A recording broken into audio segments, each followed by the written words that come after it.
প্রতিদিনের স্বাস্থ্য সেবা নিয়ে আমি Mohammad Saidul Islam, paramedical and technologist doctor, DMF and pharmacist, medicine, চর্ম, যৌন, বাতব্যথা, শিরা, মা ও শিশু রোগে অভিজ্ঞ। আজকে যে বিষয় নিয়ে আলোচনা করব, কি কি ঔষধ খেলে যৌন সমস্যায় ভুগবেন না, দ্রুত বীর্যপাতের সমস্যায় ভুগবেন না, কি কি ঔষধ খেতে হবে, তা সবকিছু জানতে ভিডিওটি সম্পূর্ণ দেখুন। আর আমার চ্যানেলের যদি নতুন সদস্য হয়ে থাকে, চ্যানেলটি সাবস্ক্রাইব করে আমার চ্যানেলের সদস্য হয়ে যাবেন। তো যেসব ভাইরা যৌন সমস্যা ভুগছেন, 1 থেকে 2 বছর, 3 বছর, 5 বছর পর্যন্ত অনেক রোগী আমার কাছে চিকিৎসা নিয়ে সুস্থ হয়েছে। এবং যারা যৌন সমস্যা ভুগছেন তারা অনলাইনের মাধ্যমে চিকিৎসা নিতে পারবেন, অনলাইনে ফি পেমেন্ট করে চিকিৎসা নিতে পারবেন। ডেসক্রিপশন বক্সের ভিতরে আমার হোয়াটসঅ্যাপ নাম্বার দেওয়া থাকবে, বা স্ক্রিনে যে নাম্বার দেখতে পাচ্ছেন এটি আমার হোয়াটসঅ্যাপ নাম্বার। এই নাম্বার থেকে যোগাযোগ করে আমার কাছ থেকে চিকিৎসা নিতে পারবেন অনলাইনের মাধ্যমে। আপনি দেশ বিদেশে যেখানে থাকুন না কেন সেখানে বসে চিকিৎসা নিতে পারবেন। এখন আমরা জানবো কি খেলে যৌন সমস্যা ঠিক থাকবে, ভালো থাকবে এবং স্থায়ী থাকবে। অতিরিক্ত হস্তমৈথুন বা মাস্টারবেশন বা অতিরিক্ত স্ত্রী মিলন করলে এই যৌন সমস্যা দেখা দেয়। অনেকে রয়েছে যারা দিনে 3-4 বার, 4-5 বার, 1-2 বার করে সহবাস করে থাকে। এটি যদি নিয়মিত আপনি কন্টিনিউ 2-3 বছর করেন, তাহলে পরবর্তীতে আপনার যৌন দুর্বলতা, যৌন সমস্যা আপনারা অতিরিক্ত হস্তমৈথুন, মাস্টারবেশন বা অতিরিক্ত স্ত্রী মিলন করবেন না। এতে আপনার যৌন সমস্যা আরো বেশি দ্রুত দেখা দিতে পারে।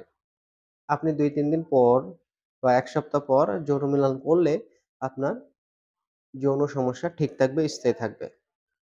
আপনাকে প্রতিদিন ডিম, দুধ, মাংস এগুলো যদি নিয়মিত খেতে পারেন, তাহলে আপনার কোনো ঔষধ খাওয়া লাগবে না। এর থেকে আপনার প্রোটিন, ভিটামিন এগুলো আপনার শরীরে তৈরি হয়ে যাবে এবং এক পর্যায়ে আপনার যৌন সমস্যা ঠিক হয়ে যাবে। যৌন সমস্যা যদি ভুগে থাকেন, ন্যাচারালি একটা ট্রিটমেন্ট রয়েছে। 1 গ্লাস দুধের ভিতরে 2-3 কোয়া রসুন কুচি, কুচি করে কেটে দিবেন। কুচি, কুচি করে কেটে দিয়ে সেটাকে রসুন সহ দুধগুলো খেয়ে নিবেন। দেখবেন আপনার যৌন সমস্যা ঠিক থাকবে, স্থায়ী থাকবে। দ্রুত বীর্যপাতের সমস্যা ভালো হয়ে যাবে। আর যদি আপনারা মেডিসিন খেতে চান, তাহলে আপনাদের বলবো ভিটামিন এবং ক্যালসিয়াম এই দুটো মেডিসিন খেতে পারবেন। ভিটামিন এবং ক্যালসিয়ামের ভিতরে কোন ওষুধটা ভালো হবে? বায়োক্যাল।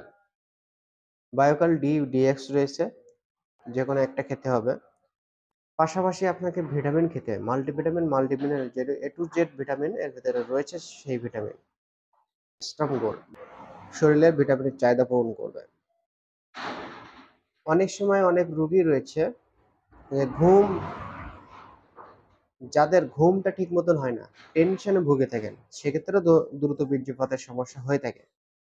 ঘুম, টেনশন এবং হতাশা দূর করার জন্য ইসিটা 5 mg, ইসিটা 5 প্রথম 1 সপ্তাহ 5 খাবেন, 1 সপ্তাহ পর 10 mg খাবেন। কন্টিনিউ 3 মাস খেয়ে যাবেন, তাহলে একটু অর্ধেক সমস্যা থাকলে ঠিক হয়ে যাবে। ওষুধের পরিবর্তে পুষ্টিকর খাবার খান, ভালো থাকবে। তো বন্ধুরা, এই ছিল আজকে ভিডিওটি ভালো লাগলে একটা লাইক দেবেন, শেয়ার করে সবাইকে জানিয়ে দেবেন। ভালো থাকেন, সুস্থ থাকেন। আল্লাহ হাফেজ।